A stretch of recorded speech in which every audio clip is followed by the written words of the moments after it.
Hi, everybody. This is Gideon Fiddles. I'm managing editor of PR Week. I want to welcome you to Brandstormers, a podcast series presented by We. I am thrilled with the guest that is joining me today. It's Jeff Olson, VP of Corporate Communications at Rite.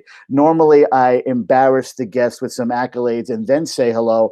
I'll try something different today. I'll say hello first and then embarrass him with accolades. Jeff, thank you so much for joining me today. Good morning, Gideon. I'm honored. This is going to be fun. I look forward to the conversation. Me as well. And as I noted, Jeff Olson is the VP of Corporate Comms at Rite, a large pharmacy company in the United States. And we're recording this not less than 24 hours after the FDA approved Pfizer's COVID-19 vaccine. So this is a busy man. So very appreciative that he took his time to join us today. But obviously, we're going to talk a little bit about the vaccine, but we're going to do so in the context of purpose. And purpose, perhaps before COVID-19, purpose might have been the biggest word of 2020 among communicators. And to be honest with you, those two subjects are not unlinked at all. They're very, very much connected. As the impact of COVID-19 continues to reverberate around the U.S. and around the world, society has turned to organizations and their leaders, such as Rite and Jeff, to help create stability and drive positive societal change. Organizations are expected to step up in a meaningful way and really, really lead, perhaps when other entities are not leading perhaps the way we thought they should. So there's obviously also the economic impact of this pandemic. So there's so many aspects of this to discuss with Jeff. We're going to talk about how purpose can help weather economic uncertainty, what purpose-driven leadership, authentic purpose-driven leadership really, really means, and a whole slew of other topics. So Jeff, love to get right into it. And actually, I'm glad I said authentic. Of course, I wrote the script, so I should know what I'm going to say, but authentic was a good word because that's where we're going to start. Great. So we actually spoke before today. So in case anyone out there is going to do a podcast with me, just know there is homework and preparation done ahead of time. We don't just wing it. Even though Jeff's a natural, he'll be fine. In our conversations prior to today, Jeff, so much of what you and I spoke about in terms of Rite is how it epitomized what authentically purposeful means. And I know that recent changes in your leadership and a transformation plan that was launched on the same day that COVID-19 actually sent everyone home at Rite Aid, it just sort of created a very, very interesting dynamic that will allow you to talk about authentic purpose in your company. So I will be quiet now and let you take the floor and talk about what that means. Maybe tell a little bit about the story. I'm also going to note that you actually joined Rite Aid this April, I believe. So that was just when COVID-19 really, really hit. So the timing of this is really interesting. You've had an unbelievable year, and I want to give you a chance to talk about it a little bit. Sure. Well, I'll start on the topic of authenticity and purpose. And, and thank you again for having me. I think this is such an important conversation right now in our industry, but also generally for companies as they do seek to support their communities. But going back to authenticity and purpose, I'll just talk a little bit about the journey that you referenced that we went through, and then some of the lessons and reminders that gave me, but I think gave our leadership as well. But you hit it on the head, Gideon. There was a moment we had with new leadership. New leadership came in last fall, new CEO, new COO, charged with a company turnaround plan. Went to work really understanding how we evolve the organization. And on March 16th, we had an analyst day where we launched who the new Rite Aid is. And that's a healthcare company that is focused on whole health, mind, body, spirit, the role of the pharmacist and giving advice on both traditional and alternative remedies. And we had a whole plan that was set forth that was really purpose-driven in nature. As a matter of fact, we talked about being led by purpose. As you referenced, on March 16th is also when we sent everyone home, and really when the pandemic accelerated in many people's minds. So what was interesting is there was a approach on living by purpose, but we hadn't quite evolved or defined that, along with updating values, updating vision, and so on and so forth. That was going to be the next step. We, of course, spent a lot more time focused on COVID and helping our communities during this time. So the decisions that were made were authentically purpose. We were looking at everything from how do we exceed the safety and cleanliness guidance and make sure our procedures are doing everything possible to keep our people safe, to keep communities safe. Flexible admin leave, pandemic pay, bonuses for frontline employees. The testing was a huge piece. We partnered with the CDC and with Health and Human Services, and in part it was because that was going to enable us to give free tests over time. That was going to get us into asymptomatic versus only symptomatic testing. And then there was some conversations about how we help underserved communities. We all know that COVID disproportionately hurt some communities. There's health disparities, there's social and racist injustice, and tied into all of that. And so we wanted to make sure we were in communities, and a lot of our, I think now more than 50% of our testing sites are in communities with more than 50% higher minority populations. So all these decisions were made with this purpose in mind that was not clearly defined, but knew that we had to help keep our communities healthy, knew that we had to make the right decisions to really help with this pandemic and support the health of all the communities in which we do business. Of course, we have to get back to the notion of purpose, and that's a process we're going through now. And that what we've been working through has provided some lessons and reminders for me, as I alluded to. One is authenticity and purpose has to start from the top. It has to start with the CEO or the C-suite, and it has to be real. We all talk about the North Star. We all talk about making decisions against that North Star.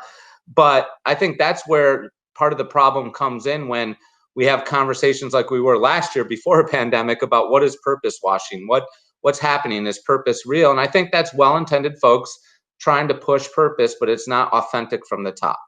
And so that's the first thing you have to have. I think you also have to have the frontline associates not only engaged, but focused. You have to have a conversation with them. It has to be real from the ground up. Everyone has to understand what it means to be purpose-driven, how that's embedded through the organization, the decisions they make, the role they play, and how that supports the organizational purpose. And so you have to start with the front line and understand that they know where all the problems are in the organization, and they can help you solve those problems.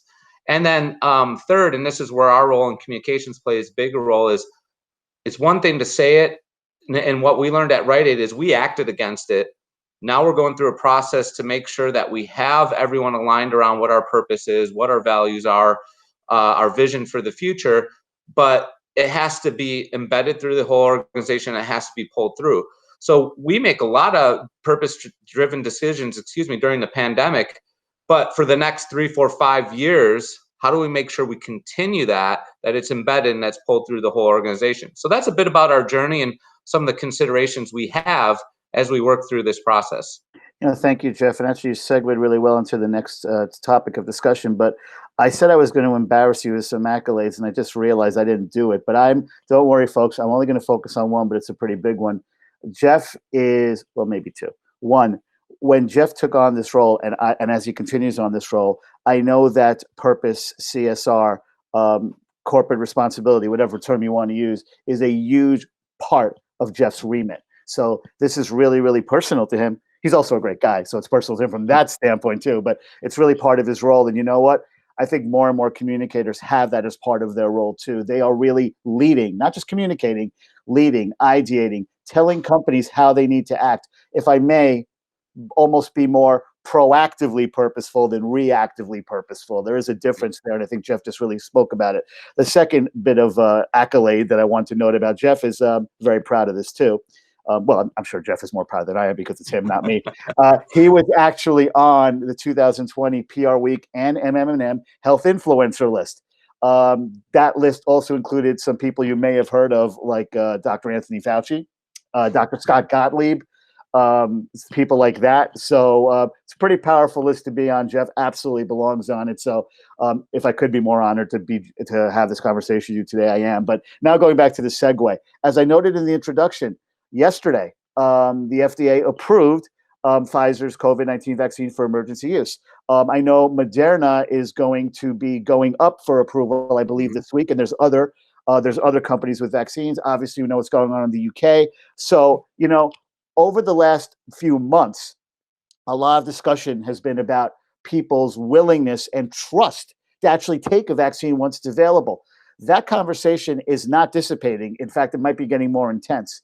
And I believe that when people are looking for trusted sources to make them feel confident about taking the vaccine, they are looking to brands and brand leaders, perhaps as much as anyone else, to really Mhm. give them the information that they need. So, Jeff, I want to talk to you a little bit about, especially as a pharmacy. I know how vital this is to you. What do you envision as your role, and perhaps more Sure. broadly, brands' role to plays in really, really building consumer confidence in taking this vaccine when a lot of them are really on the fence about it? All that you've outlined there is such great points and important points. I referenced before how we launched our new company turnaround plan in March, and one of the three pillars was elevating the role of pharmacists. And think about this in your day-to-day life, right? How many times do you go to the doctor? Maybe a couple times a year. Some might go a little bit more often, but you might go to your pharmacy up to 30 times a year, or specifically talk to the pharmacist up to 30 times a year. And so there's an accessibility there. There's a trust, and really we see the role of the pharmacist as the last mile connector in healthcare. They can advise, they can consult, they can provide, as I mentioned before, alternative remedies, traditional remedies. So you have this accessibility and trust. Now, what do you do with it? And what we're doing specific to COVID, but also, of course, now with the vaccine is you've got to educate. You've got to make everything you outlined. There's already a lot of complication in just a few things you said, and then there's so many layers below that. How do you make the complex simple? How do you curate content in a way that's understandable, digestible, and convinces people of the importance of getting this vaccine when it's ready and available for a wider audience? My friends at Morning Consult actually just did some research, and the key message that really resonates with most audiences specific to the vaccine is safety and efficacy. Excuse me. We've got to drive a safety and efficacy message in order to really end this pandemic and get enough people vaccinated. And so that's a big role that we have to play. We have to localize it for the communities we do business. We have to connect the communities. We have to reach people where they live, who influences them. And it's not just the social influencers, although they may play a role, but who are in the community, the different faith groups, the different organizations that might really help people educate on the vaccine. We have to connect people. We have to connect people to the right resources. We also have to support our customers. You see with Pfizer, this is everything that we're seeing with tests now is a two-shot process, right? For some, it's 21 days after your first shot, you get a second shot. For some, it's 28 days. We have to make sure that we're supporting people and adhering to that and communicating to them and making sure they understand that process. So we have a lot of work to do, not just Rite Aid, but the whole industry, on really educating and curating information that makes people understand safety and efficacy. And we also have to make sure that we are supporting them through the journey, because there's just a lot of confusion, a lot of complication, and that's the role we can play because we see people a lot. And we have to help the health system, right? I mean, it's going to be more accessible to go into a pharmacy than it would trying to go into a hospital or a doctor's setting, given how much there is from a burden perspective on the healthcare system. And thank you for that, Jeff. And I can't stress this enough. I mean, COVID is unlike anything that any of us have ever faced in our lives. And, a lot of people, even this morning when I was watching one of those morning news programs, they were talking about one of the sources of confusion among people also is this going to be like the flu where you just take a shot every fall and then you're protected for the year for the most part? Or is there going to be like a longer time where one or two shots are going to be good for? Maybe it's a few years. There's just so many questions. And, people have to remember no one, and again, I don't mean to opine here. I mean, everyone's here listening to Jeff, not me, but obviously now we don't even think about the flu shot anymore. You just take it, you don't worry about it. But the flu was COVID-19 in a way. It scared people way back when. So, I mean, it takes time. So, and obviously, also, this vaccine has been created in unbelievable record time, and there's always going to be some trepidation. Did they do it too fast? So it's really going to be interesting. But Jeff, I also want to segue into something else, which is really important. Also, Sure. You spoke about the role of pharmacists, and obviously it's crucial. But pharmacists are also employees of Rite Aid, and I want to sort of talk about employee communications here. And so, first of all, employees at any brand, not just Rite Aid, at any brand, they really are brand ambassadors. And many people's perceptions of a brand are shaped by their interactions with employees. And I want to share a little bit of we research and findings here. They have found that it is more important than ever to engage employees in the right way. Obviously, that's important. But to give you a little bit of data out there, recent research by We and Quartz showed that only 50% of leaders believe employee engagement is meeting employee needs. So I actually want to talk to you, Jeff, about how you're engaging your employees, your comm strategies and philosophies as it pertains to that. Because in some ways, if you communicate effectively with them, that can very much help you communicate effectively with all the other shareholders that you need to. So talk a little about your efforts in terms of communicating with all of Rite Aid's employees. Yeah, I would be fully aligned, I believe, with We Communications and their research. And if we go back to the notion of purpose and purpose-driven companies, I have a very strong belief, I'm sure We does as well as others, that employees have to be the top stakeholder for a purpose-driven organization.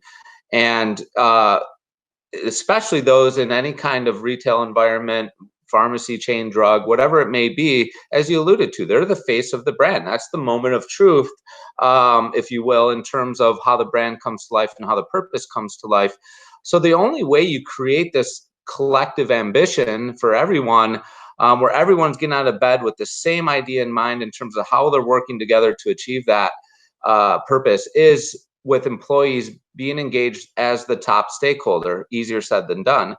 What we've been talking about a lot is, in the role that when I came on board earlier this year, right at the start, aligned with the timing we previously discussed, is evolving our communications to our employees, pharmacists, of course, also frontline associates, also people in distribution centers, also people that are with the pharmacy benefit management company, is not only have more frontline engagement, but doing it in a way that meets them where they are, right? I mean, almost thinking of them like a customer, like a consumer, meaning you need media-rich formats, more storytelling, more relevant tools that curate that information. It's not about the dense communication anymore. How do you provide that bite-sized information and do it in a cadence that keeps them engaged and gives them what they need to support the people that they're working with every day, including customers. So not only would I agree with the research that you outlined and the important need of employees as stakeholders, but I would also suggest too that you have to reach them in a way that's more relevant. And I've seen so many companies continue kind of with the dense written word, with the pamphlets, with the long videos. And we've got to change that as an industry so that we can have employees that are really living the purpose every single day. Excellent. Thank you for that. I want to now pivot over to something else you and I spoke about previously. And it's sort of a way we were talking about how the in-store and digital experience that you and the team are helping to reshape right now at Rite Aid. It actually started before COVID-19 hit, and then it sort of accelerated maybe since COVID-19. And I want to talk about that from the scope of the in-store experience that people, well, in your perfect scenario, the in-store experience people can have with Rite Aid, or the digital experience they can have dealing with Rite Aid, sort of helps with something that is really more important to everyday people than ever before: taking care of themselves holistically. People really, really care about that right now. And Rite Aid, being in the space that it's in, really kind of bears quite the burden perhaps there to really, really help people do that. So talk a little bit about the evolution of what goes on in store and with the digital experience in Rite Aid, and how that helps people actually take care of themselves holistically.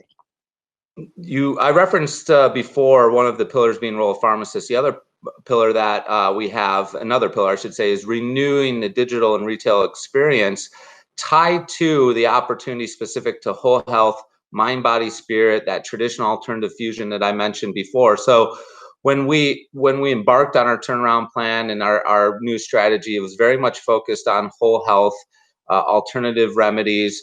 And so we had to do a whole merchandising overhaul to focus less on, electronics and motor oil, and more on, natural, free from, organic, different types of merchandising and products and beauty, food, and so on, that matter to people, as you said today, who are really looking at the holistic whole health. We also had to do a digital overhaul and reflect that coming through in e-commerce, in delivery, and buy online, pick up store, curbside. All of these things were moving before the pandemic. And there was some clairvoyance to our leaders in saying, we have to accelerate this and accelerate it now. That's where people are going to go.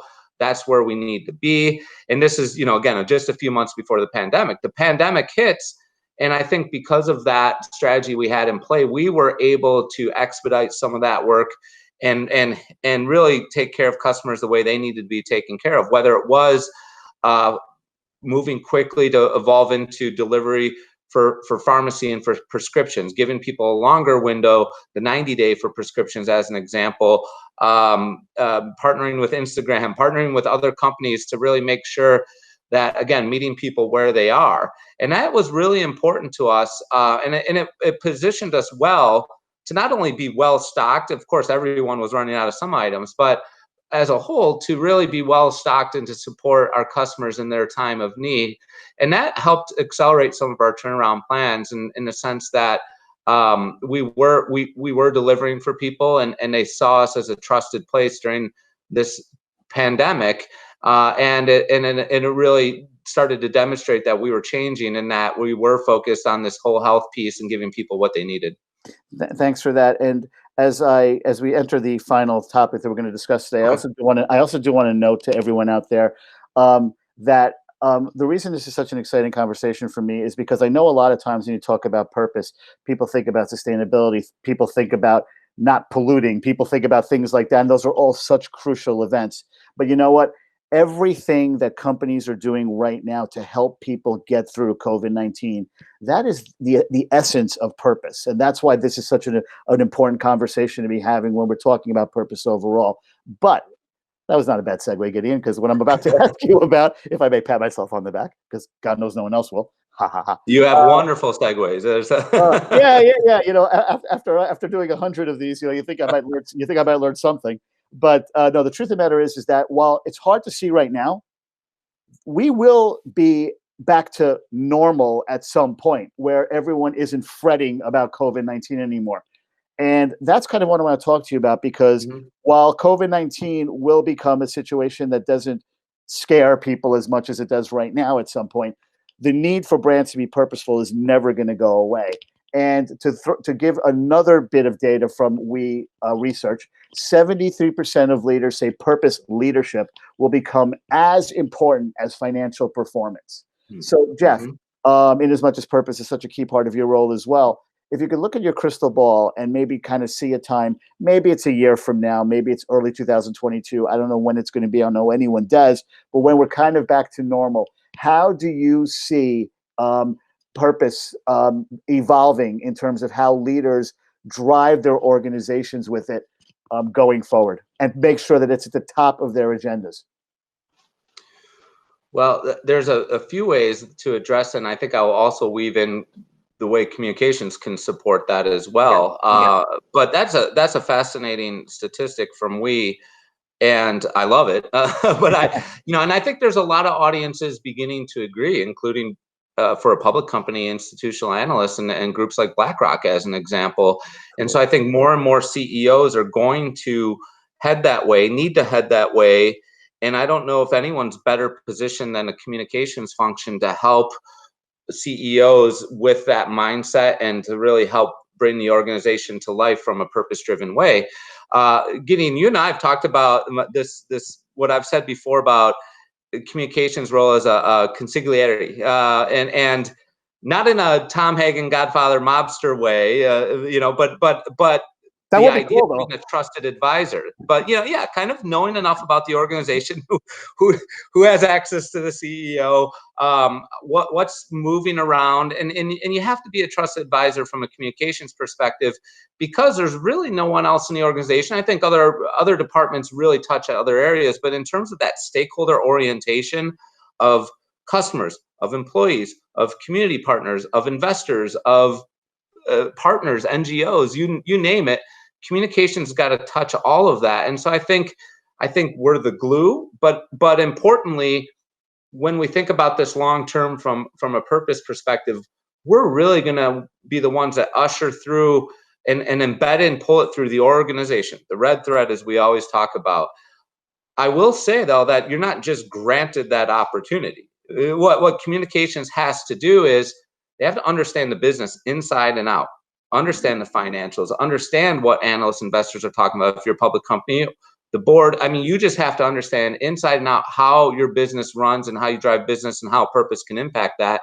You have to understand all the stakeholders, as I alluded to before, and you have to understand the business case of purpose. I don't think a lot of organizations and CEOs are just going to overnight say, you know what, you're right. This is what we have to do. You have to deliver a business case to show how that's going to improve the organization from a financial perspective, from a stakeholder perspective, from a efficiency and effectiveness perspective. And I think communications is a trusted advisor in all of that. And that's our opportunity and that's our challenge. And that's what I think we all need to be focused on the next few years.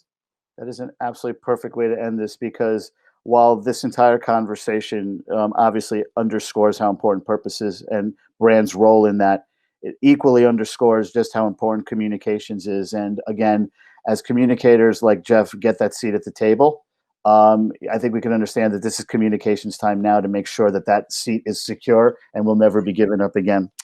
Well, Jeff, I've known you for a few years now, and it's always such a pleasure to talk to you. And today was absolutely no different. Thank you so much for your time. And once again, obviously, congratulations on being named a health influencer. You obviously deserve it. And of course, I also want to thank We for sponsoring this. Obviously, We as an agency that does so much wonderful purpose work as well. So I know this is a topic that's so important to them. More importantly, perhaps I want to thank all of you for tuning in. I hope you got something out of this with a speaker like Jeff. I know you didn't. The other guy I was talking on, if you want to ignore what he said, I have no problem with that. But anyway, first of all, thank you again.